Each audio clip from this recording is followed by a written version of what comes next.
Hello, Silence Speaks More, Kelly Adams, welcoming you to our first audio session of horse training tips.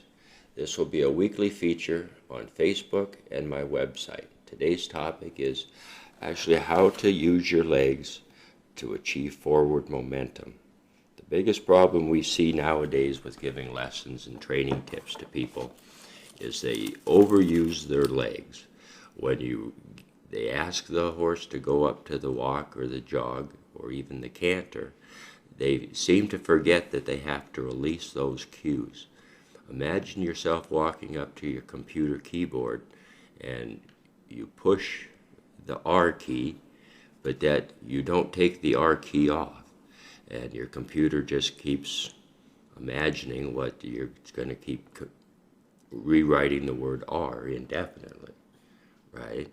So as your, especially young horses, that consistency is the most important thing with our leg aids.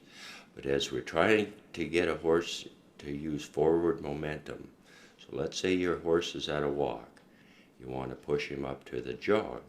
Okay, I myself use 2 clicks like this, and then I'll tell him to jog or to trot, doesn't matter, because remember, we're talking about a young horse. They're really not educated enough yet to know the difference. But you have to take the leg off when they do achieve the gait you want. So let's say you're at the walk, you squeeze with both legs, your horse goes up with his forward momentum, breaks into his trot. Okay, so he's achieved the goal that you've asked for with that leg aid, or that cue, whichever terminology you choose to use. The biggest thing is most people continue with the leg pressure. Okay, this doesn't reward the horse, or he doesn't understand that he shouldn't keep trying to go faster. Okay, so as you squeeze him up into the jog with both your legs, there's no release of pressure if you continue that pressure.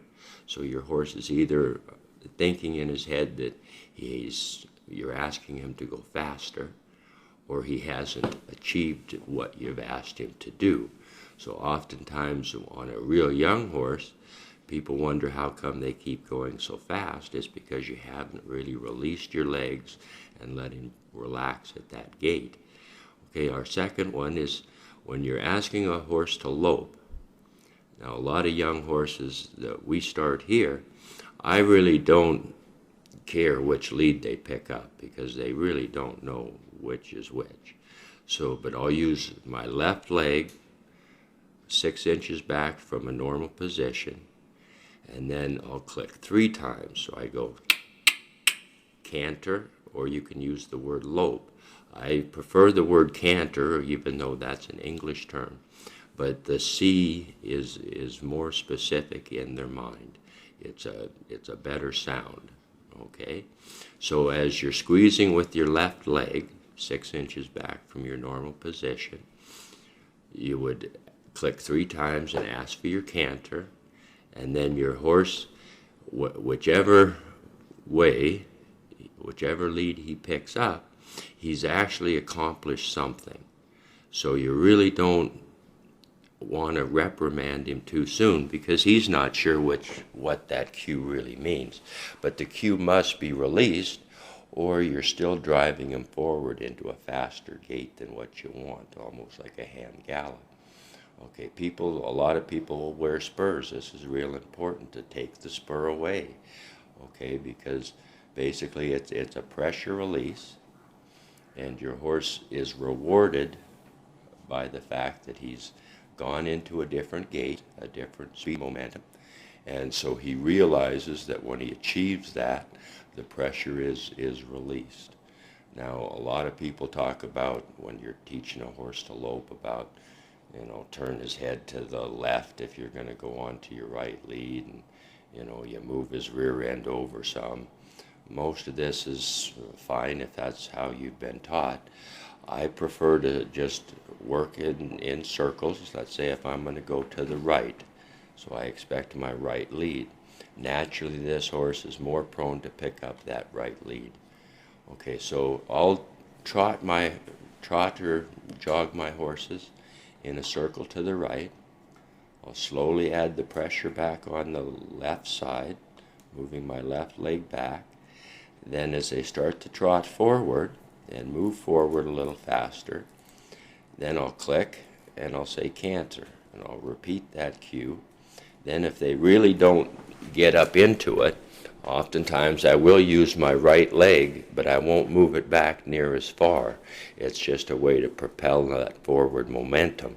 So eventually when they trot fast enough or move fast enough, they pick up that canter. And again, it doesn't matter really to me right off if they pick up the correct lead or not.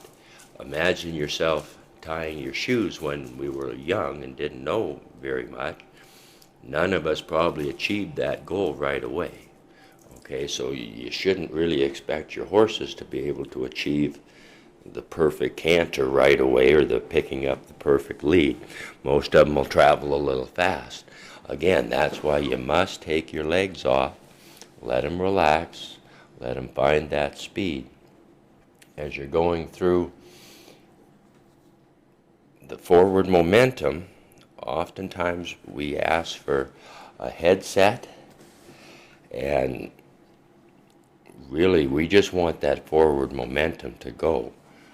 Okay, so don't try and overachieve too many things all at once, because as we're trying to slow our horses down or get a bit of a headset on them, we're actually pushing them up into the bridle, and if they don't really understand how to comfortably canter, you're adding two things in this scenario that they don't understand at the same time. Oftentimes it's just best that if they'll pick up that lope, don't worry so much about where their head is, as long as it's kind of on straight in front of you and they're not resisting the bridle, or they're not trying to run away with you. Just let them relax. Oftentimes the first half a circle will be much faster than you want. And also remember, as you're giving your cues, especially at the canter, to lean back as you start to that forward push with your left leg if you're going to go on your right lead. Okay, an awful lot of people have the thought that if they lean forward, it really assists the horse in picking up the correct, or the lead, any lead, just the canter. But really all you're doing is adding more weight to the front end, and you're shifting your body weight in a way that isn't quite helpful. You're putting all your weight on the front end then.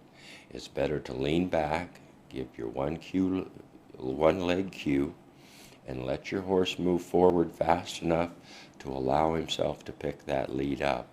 And then over a period of time, you don't want to set the head or the face until the horse is comfortable enough moving forward that he can think of two or three things, like dropping his neck, setting his face, giving to the bit, turning.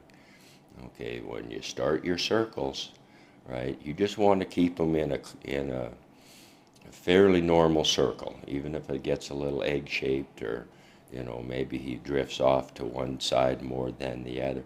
As long as he's just loping away for you, right, you've achieved a great goal.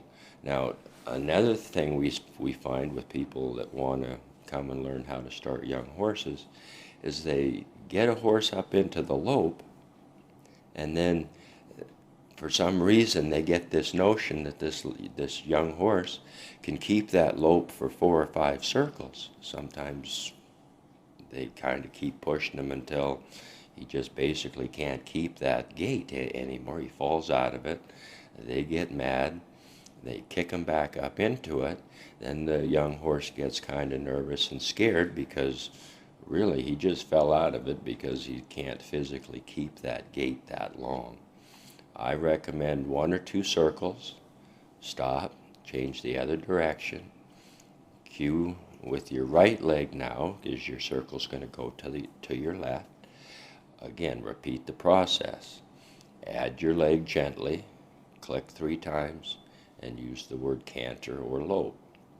Once they achieve that gait, again, okay, 1 or 2 circles really is perfect. Stop when they're doing the right thing. Don't wait till they can't possibly keep that forward momentum going. Oftentimes young horses you'll watch them run out in a pasture, but their heads are high and it's a real long strided gait. And it's they can do it out there because there's no restraint on their body to be collected up or to work in a circle. It's just a straight run for most of them when they're out playing. So basically, where we're headed here is, remember that once you apply your legs to achieve forward momentum, okay, so your horse gets up into his canter, you have to take the cue off. That's his reward, that he knows he's achieved your goal. If you keep that leg on for too long, pretty soon they just get desensitized to your cues and they have no idea what you want. Some of our clients here have the terrible habit of, they'll start to click, right? And it's for everything. So let's say you're starting out on a young horse, right? And you want him to walk. So they click, click, click, click, click, click, click. Well, the horse is already walking, so he's achieved what you've asked, but you haven't quit clicking yet. So really he's not going to associate that click with any gait that he achieves if you continue to click, right? It's just a noise then. It just becomes a background noise. Okay, so as I said before, we use one click for walk, so we'll go walk and add some leg, both legs, to push him forward in a straight direction. For a jog or a trot, it's 2 clicks, jog or the word trot, okay? And then our canter is the opposite leg of the lead you wish to take.